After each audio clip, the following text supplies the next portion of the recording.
101 is a slang term for the most basic knowledge in some subject. 101, like our podcast. This is Venezuela 101.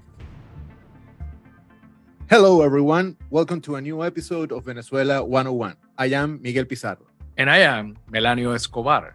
In this podcast, we will interview different experts to discuss the main aspects of the political, economical, and social situation in Venezuela with intention of having a broader and deeper understanding of the crisis that our country is going through. Before today's topic and our guest, we want to remind you that if this is your first time listening to this podcast, you can find our previous episodes and the trailer through this same platform, where you will learn the main subject we address in this podcast and what drives us to create and maintain this space. Now, to get into the subject, one of the topics we wanted to address in Venezuela 101 is the Complex Humanitarian Emergency, a term that has gained relevance in recent years in Venezuela, but for which there are many doubts and details that deserve to be analyzed in depth. That is why Feliciano Reyna is with us today. For those who don't know his background, he's the president of Acción Solidaria in Venezuela and founder of the NGOs Civilis and Codevida. For more than 27 years, Feliciano has dedicated his life working for health, access to treatment for hundreds of patients, initially for people with HIV, and currently his focus includes people with various chronic health conditions. Also, Acción Solidaria, the organization chaired by Feliciano, has become a network of more than 60 health specialists who work in public hospitals and more than 130 community-based and civil society organizations distributing between 50,000 and 70,000 monthly treatments of all kinds. Feliciano, for us, it's a great honor to have you as a guest in this podcast to talk about a topic in which you have so much experience. Welcome. Hi, Miguel and Melanio. It is a pleasure to be here today with you. And I hope that in this issue, which has been of concern to many of us for so long, that of the humanitarian emergency in Venezuela, we can provide some useful information for your listeners. Thank you for having me. Feliciano, we want to start at the most basic, with the 101 of Complex Humanitarian Emergency. And although the term has gained relevance, as Miguel says, people also use the term complex humanitarian crisis. Is there any difference? What is the correct term to refer to the Venezuelan case? I think this is a really important issue because at times we hear the two terms as interchangeable, that of a crisis and that of an emergency. And there is one initial difference that it makes sense to point at, is that a crisis implies a type of situation, of course, of difficulty and effects on the population, but that can be responded to with internal capacities.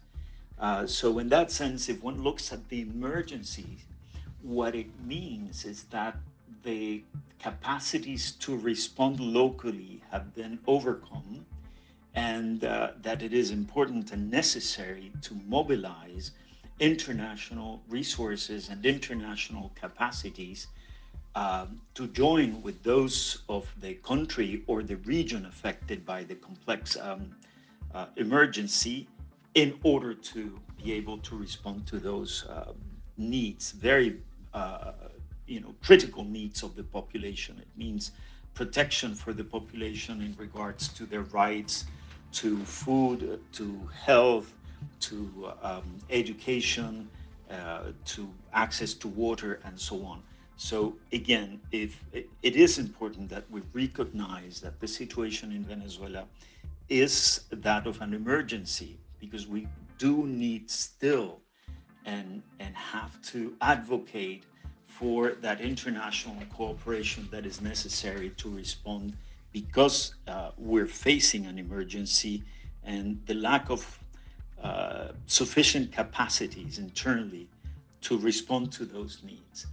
The other one has to do, and it is a term that was devised in the 1980s, at the end of the 80s, that refers to these types of situations of such extensive damage to the population caused by human doing, by political conflicts, internal political conflicts that are brought about to based on abuses of power, on corruption, on the lack of the rule of law, and all those other guarantees in a state that provide for the protection of the population in the rights, in their well-being. And so in this case, again, we have on the one hand, still the need for international cooperation, the need for the mobilization of resources and capabilities beyond those that we have within Venezuela. And we are still in the middle of a political conflict that has not been overcome and that continues to produce these situations of need, of protection of the Venezuelan population.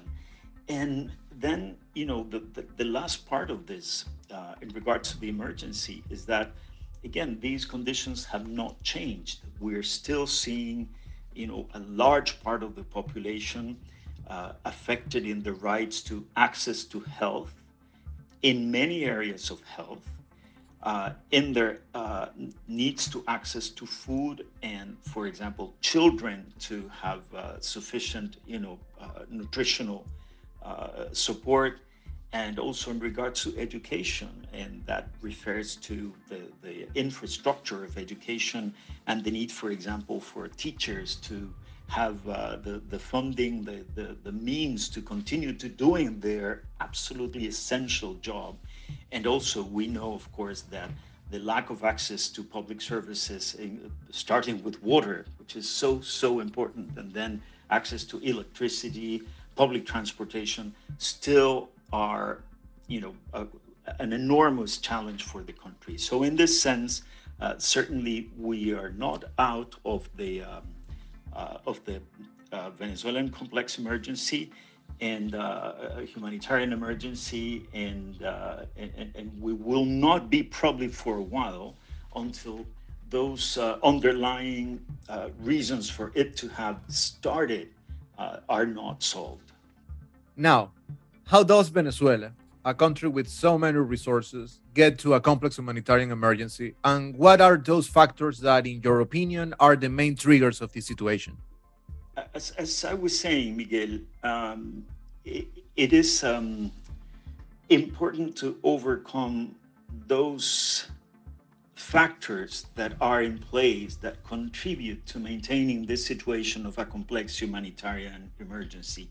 It is true that, and it is unfortunate, and Venezuela will probably be an example, probably studied, I'm quite sure, in the future, as an environment in which, how is it possible that having such resources, natural resources, having been one of the most important oil producers in the world, with the largest oil reserves in the world, and many other characteristics that made us a rich country, as we used to say, ended up in this situation. And it really, again, it points at how abuses of power, how the erosion of the rule of law, of the institutions that provide for the protection of the people, really can cause, in spite of those enormous resources, can cause a situation of a complex humanitarian emergency. And corruption also has quite a role to play in this. Again, it's terrible administration, but it's also, again, that erosion of institutions and corruption that can lead, a wealthy country to such a situation of distress and of lack of protection for the population. So it is clear that until these issues are resolved, the ones that relate to the rule of law, to a democratic practice of power, to putting the blocking any possibilities of using these resources of Venezuela in a corrupted manner, aiming at ending impunity, at bringing those responsible for such practices to face the law, to be sanctioned. It is very difficult that we will overcome the effects of the complex humanitarian emergency, at least in the short term. I don't see this being possible probably for the next 3 to 5 years. If one thinks of one of the root causes of this emergency to be the political conflict, we still have 2 years that are of importance in regards to, this sort of democratic reconfiguration of the country, or political, if one can call it that way better, which is the elections, the presidential elections of 2024, and then the national elections of 2025, in which the National Assembly members and governorships and municipalities and local councils members will be elected. So, there are still some, let's say, political moments ahead of us that, if they are well processed, if we can go through them without major conflict, one can see possibilities of coming out, again, not immediately, unfortunately, but coming out of the political crisis, and therefore then solving one of those characteristics of the complex humanitarian emergency, which is the underlying political conflict. And then we still have to work on, of course, in the many other areas in which the population has lost livelihoods and access to the very basic needs of nutrition and food and health, as well as education, and of course, again, water, electricity, and public transportation, among the many others that still have to be solved, of course, if one thinks of the environment, for example. Feliciano, we know that in a scenario like this, children, women, and low-income people are the most vulnerable. Are there any cases, any numbers with which we can exemplify what Venezuelans inside and outside the borders are experiencing as a result of this emergency? In your question, Melanio, I mean, there are some numbers that are, of course, still extremely worrisome, and it's why I will not be optimistic in regards to solving the emergency within the next 3 to 5 years.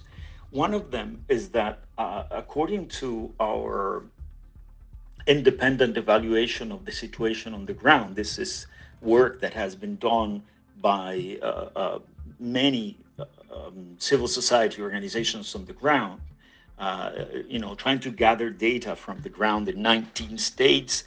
There's been an important effort carried out under this platform called HUM Venezuela, for humanitarian, humvenezuela.com, where one can see, again, in getting information from the ground, that at least 67% of the Venezuelan population is still in need. This is around 19 million people out of the 28.5 million that is Venezuela's population nowadays, after the enormous fleeing of the country by also some 6 million people. So, just this number in general tells us of how vast it is still, the need to provide answers for this majority of the population. There are also, if one looks at, for example, the livelihoods, again, what we're seeing is that about that number, perhaps some 60% of the population, has lost their livelihoods. This means that for a while they were able still to count on, selling a small